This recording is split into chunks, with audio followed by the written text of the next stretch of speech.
What is up, guys? It's Pyro here, as always, the lovely Twisted. So we have a lot to unravel after tonight's event. So let's get things started talking about the opening match to the show, the Universal Championship #1 contender Elimination Chamber. Owens, Uso, Cesaro, Bryan, Corbin, Zayn. That was a mouthful. A whole lot of talent in that one match, and any outcome was believable. Ultimately getting the win and a championship opportunity, the leader of the Yes Movement, Daniel Bryan. How you feel about that? I thought it was a very good match. I mean, a lot of back and forth. You didn't necessarily know who was coming out of that. And they did pick a lot of people who, the outcome, no matter who it was believable. All right. Aside from, me being the devil's advocate, Baron Corbin.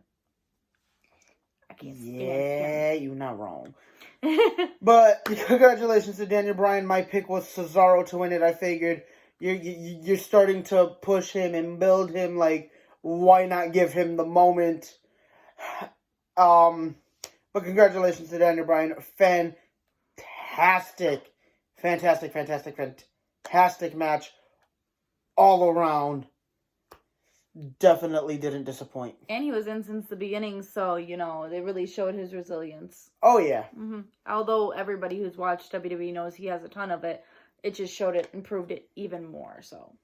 All right, going into match 2. So going into match 2, they jumped right into the Universal match.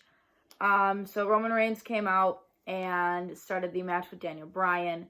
Overall, I would say it was I mean, it was about what you would expect. It was believable. Roman being the head of the table, that whole gimmick, he was going to have his hand in how he wanted this to work out anyway, and it worked out in his favor. There was a small glimmer of hope that lightning struck twice for Daniel Bryan, that he caught lightning in a bottle, and it just didn't happen. It was beautiful, and it was right when you opened up the match. Roman went for a spear, and Daniel instantly into the yes lock. So, moving on to match 3. United States Championship Triple Threat match. Bobby Lashley, Riddle, and replacing the injured Keith Lee via Fatal 4-Way earlier in the kickoff match, John Morrison. Absolutely great match. You got to see a lot of the athleticism with Riddle and Morrison and their moments together, especially when they had to team against Lashley. Coming out, your winner and new United States champion, the original bro, Riddle. Oh, I am so happy that they actually put the trigger on him. I think this is definitely just a sign of things to come in his young WWE career. Yes. I really liked the match. It was believable back and forth, with Bobby Lashley being, of course, the powerhouse through everything. And if I'm correct, he was the one that pinned Morrison, right? Yep. So, making it believable as he is a smaller guy and, all the other times he's gone against Lashley, hasn't really been able to beat him.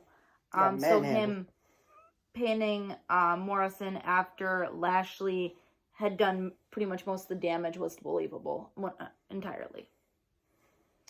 All right, next on our match card, we had the Women's Tag Team Championship match, walking in as champions Shayna Baszler and Nia Jax versus Sasha Banks, which is the SmackDown Women's Champion, and Bianca Belair. All right, so I'm going to get into this. There was a little bit of foreshadowing at the beginning of that match when they did their little pre-match interview.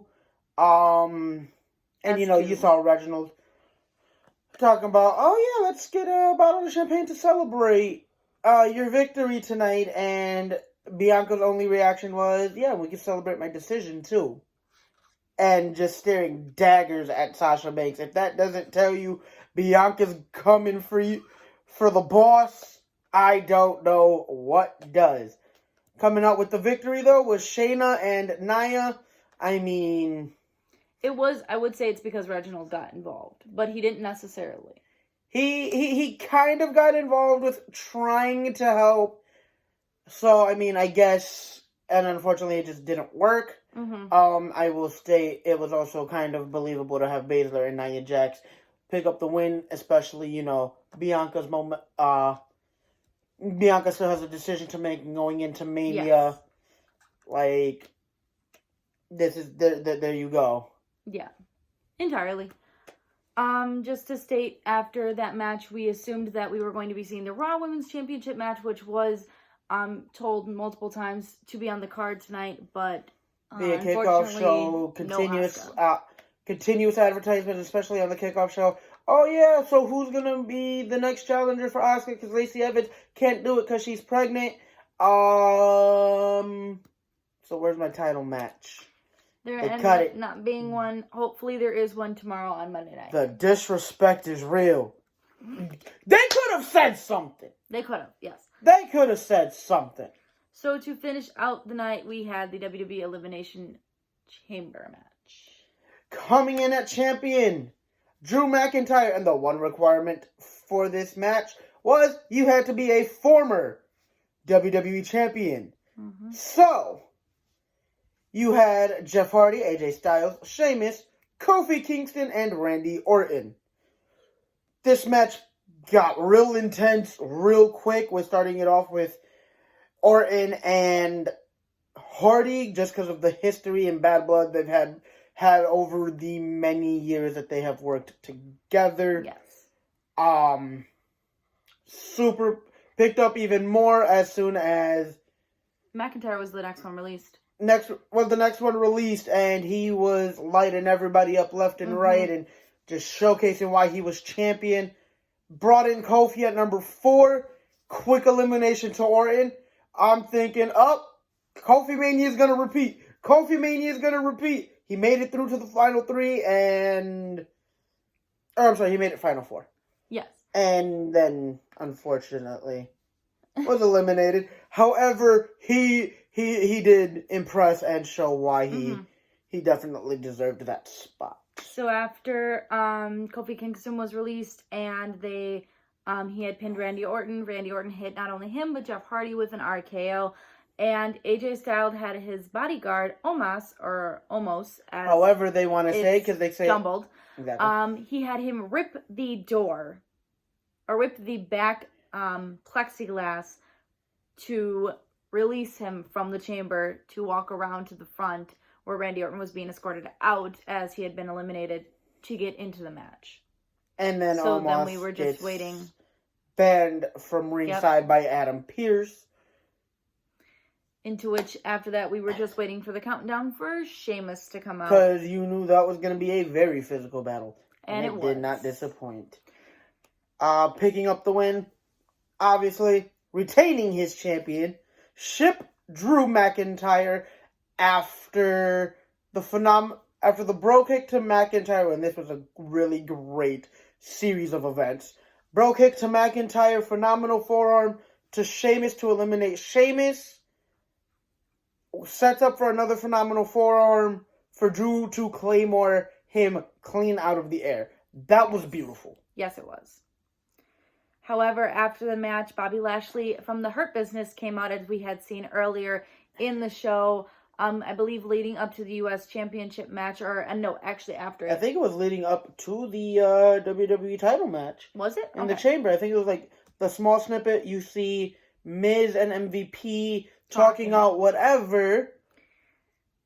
So we had Bobby Lashley come out and attack the champion, leaving him pretty much defenseless. Miz came in and cashed in his Money in the Bank. It was a very short match. He hit him with a DDT and then a skull-crushing finale to put away the match, creating a successful cash-in. And The Miz is now your WWE champion. And the only thing we can say about this, because it's been a while, especially since he's held the title, this is awesome. I'm excited to see what goes on. Yes. Leading up to Mania, because the road to WrestleMania really just hit a hard swerve. But speaking of the road to WrestleMania, something I forgot to mention, or we forgot to mention, post-Universal Championship match, Edge has definitely made his choice. Spearing Roman after the match, pointing to the Mania sign, basically told him, I'm coming for the title I never had. Yep. Never really lost my world title. I'm coming for something, and I'm taking it at your expense. But alright, that is the end of the night, unless you have something else you want to add. Nope, that is it. It was a great pay-per-view overall, and I can't wait. Alright. You guys enjoy.